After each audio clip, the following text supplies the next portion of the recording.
एवं सभी अभिभावक सभी को नमस्कार और 76वां गणतंत्र दिवस के हार्दिक शुभकामनाएं। जैसा कि आप लोग भी जानते हैं कि आज हम जिस दिन को मना रहे हैं यह हमारा संविधान का जन्मदिन है। यह हमें ऐसे नहीं मिला है, इसके लिए हमें 200 वर्षों तक हमारे देश के सेनानियों ने इसके लिए लड़ाई किया है, कितने कुर्बानी दिए हैं। उसके बाद हमें 1947 में आज़ादी मिली थी। उसके बाद हमारा 26 नवंबर 1949 को हमारा संविधान बनकर तैयार हुआ था और 26 जनवरी 1950 को हमारा संविधान लागू हुआ था। इसी लागू होने के चलते आज हम लोग संविधान दिवस गणतंत्र दिवस के रूप में मनाते हैं। जैसा कि आप लोग जानते हैं, स्वतंत्रता दिवस जो हमारा देश के आज़ादी के उपलक्ष्य में मनाते हैं और देश का जो प्रधान होते हैं, प्रशासनिक प्रधान होते हैं, वो प्रधानमंत्री होते हैं। इसलिए स्वतंत्रता दिवस के दिन हमारे प्रधानमंत्री झंडा फहराते हैं, लेकिन हमारे संविधान का दिन है और संवैधानिक जो प्रधान होते हैं वो राष्ट्रपति होते हैं। इसीलिए आज के दिन हमारे राष्ट्रपति झंडा फहराते हैं। तो आज हमारा संविधान का दिन है और आप लोगों ने संविधान पढ़ा होगा कि हमारे संविधान बनाने में 2 वर्ष 11 महीना 18 दिन लगे थे। ये हमारे 9 दिसंबर 1946 में हमारा संविधान सभा का शुरुआत हुआ था और इस पूरी तरह से तैयार जो हुआ था 29 नवंबर 1949 को हुआ था। तो ये हमें संविधान कोई हमारा छोटा नहीं है, हमारा विश्व का सबसे बड़ा लिखित संविधान है। ऐसे भी आप समझ सकते हैं कि 2 वर्ष 11 महीना 18 दिन लगा, अर्थात लगभग 3 साल लगा। वो कोई साधारण संविधान नहीं है और इस संविधान हमारे संविधान सभा द्वारा बनाया गया था और इसमें हमारे देश के विकास के लिए हमें 6 अधिकार दिए गए हैं, जिसमें एक हमारा शिक्षा का भी अधिकार है। तो आप लोग को समझना होगा कि हमारे जो देश के विकास के लिए हमारे जो बच्चे पढ़ नहीं रहे थे, जिसका पूर्ण विकास नहीं हो रहा था, उसके लिए हमारे स्वतंत्रता सेनानी अपने आप को निछावर कर दिए, अपने आप को बलिदान कर दिए। तो क्या आज के जो हमारे बच्चे लोग ठीक से पढ़ रहे हैं, जो हमारे सोच के गए, जो अपने आप को कुर्बान किए, जो चीज सोच के वो आज हमारे बच्चे को मिल रहा है, ये हमें नहीं मिल रहा है। तो सभी अभिभावक से हमारा अनुरोध है कि आप लोग इसके बारे में सोचिए, विचारिए कि जो हमारे जो पूर्वजों लोग ने सोच के किया वो आज हमें मिल रहा है, तो ये हमें नहीं मिला। आपको पढ़ाने की जरूरत है। आज हमें क्योंकि कहा भी गया है कि सबसे बड़ा जो धन होता है वो बच्चा ही होते हैं, बच्चा से बड़ा कोई धन नहीं है। जिस बच्चे को हम अगर पढ़ाते नहीं हैं वो पशु के समान होते हैं। तो अगर आप बच्चे को पढ़ाते हैं, शिक्षित करते हैं, तभी वो एक जीवन में सही मायने में आपके बच्चे शिक्षित होंगे, तभी आपका भविष्य उजागर होगा। तो आपको समझना होगा कि आज जो आप अपने बच्चे को पढ़ा रहे हैं वो सही जगह में पढ़ा रहे हैं कि नहीं पढ़ा रहे हैं। आपको जो आप पैसा जो खर्च कर रहे हैं बच्चे के पढ़ाई में, वो सही मायने में उपयोग हो रहा है कि नहीं, इसके लिए आपको सोचना होगा, विचारना होगा, तब आपका बच्चे का वास्तव में विकास होगा। आप सोचिए, हमारे स्कूल जैसा ऐसा कोई भी डाल्टनगंज में स्कूल है जो 2000 में बस के साथ पढ़ा रहा है। हमारे स्कूल को देखिए, पहले के जैसा हमारा स्कूल नहीं रहा। हमारा स्कूल पूरी तरह से बदल चुका है। आज देखिए, आप जिस स्कूल में बैठे हैं वो CCTV कैमरा में लगा हुआ है। हमारे क्या बच्चे पढ़ रहे हैं, क्या टीचर पढ़ा रहे हैं, वो सारा चीज हमारे प्रिंसिपल सर, डायरेक्टर सर जहाँ भी रहते हैं वो हमें देखते रहते हैं। अगर शिक्षक ठीक से नहीं पढ़ा रहे तो तुरंत उनसे बात करते हैं, बच्चे क्या पढ़े देखते रहते हैं। तो आपको सोचने की जरूरत है। दूसरी चीज है कि आपको ये भी सोचना होगा कि जिस स्कूल में पढ़ा रहे बच्चे को, उसका डायरेक्टर कैसा है।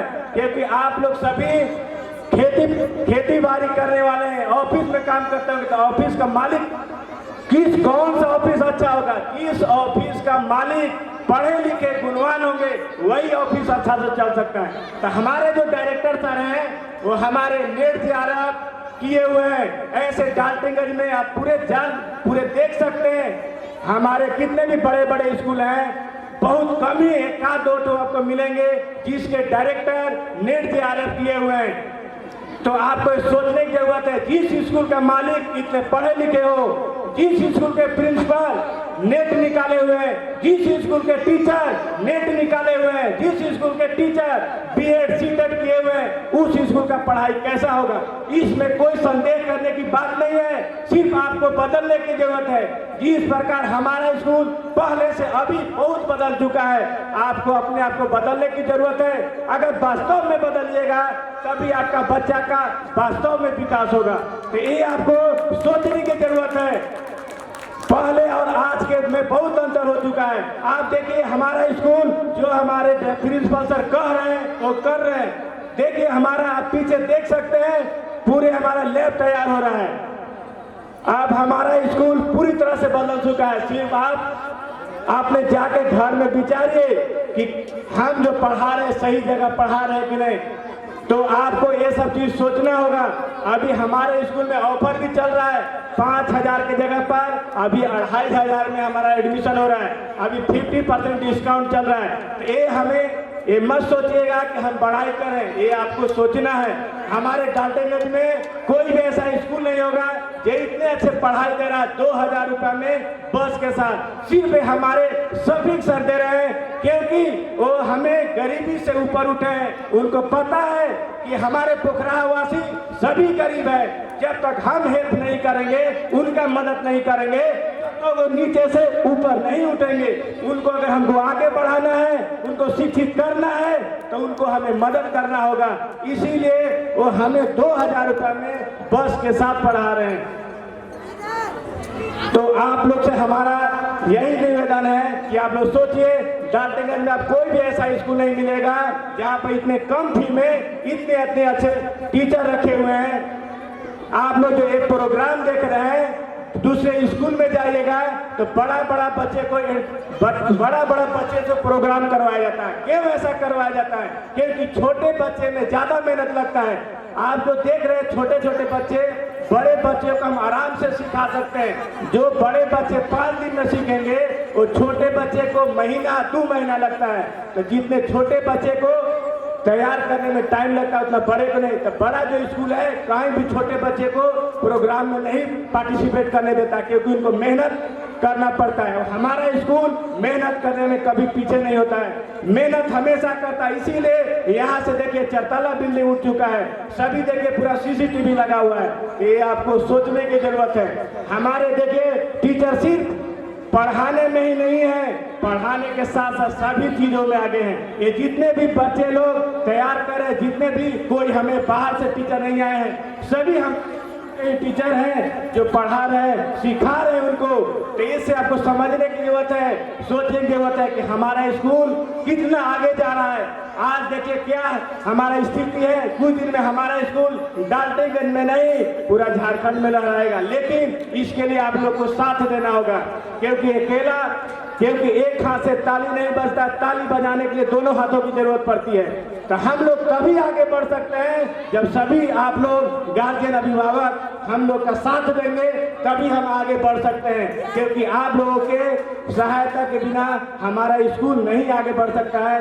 तो आज आप लोगों ने आप बहुत साथ दिए हैं, उसी के आप ही लोग के बदौलत, प्लस शिक्षा के बदौलत हमारे स्कूल के प्रोग्राम इतना सफल रहा है। तो हम आशा करते हैं कि इसी तरह आप लोग हमारा मदद करते रहिए, हमारे जिससे कि स्कूल का हमारा सारा कार्यक्रम, सारा प्रोग्राम अच्छे से सफल हो। और हम आशा करते हैं कि आप जितने बात हम बोले हैं उस पर जाके गौर कीजिएगा।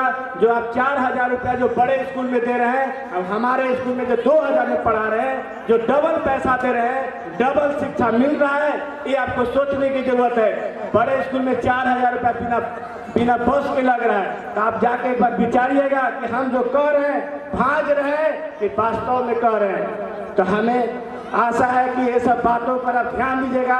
और आज का गणतंत्र दिवस उसी समय सफल होगा जो संविधान में हमारे शिक्षा का अधिकार दिया है। अगर सभी आप लोग बच्चे को अपना पढ़ाइएगा, तभी हमारा गणतंत्र दिवस एक्चुअल में सफल होगा। इतना ही बोलकर हम अपने वाणी को विराम देते हैं। धन्यवाद।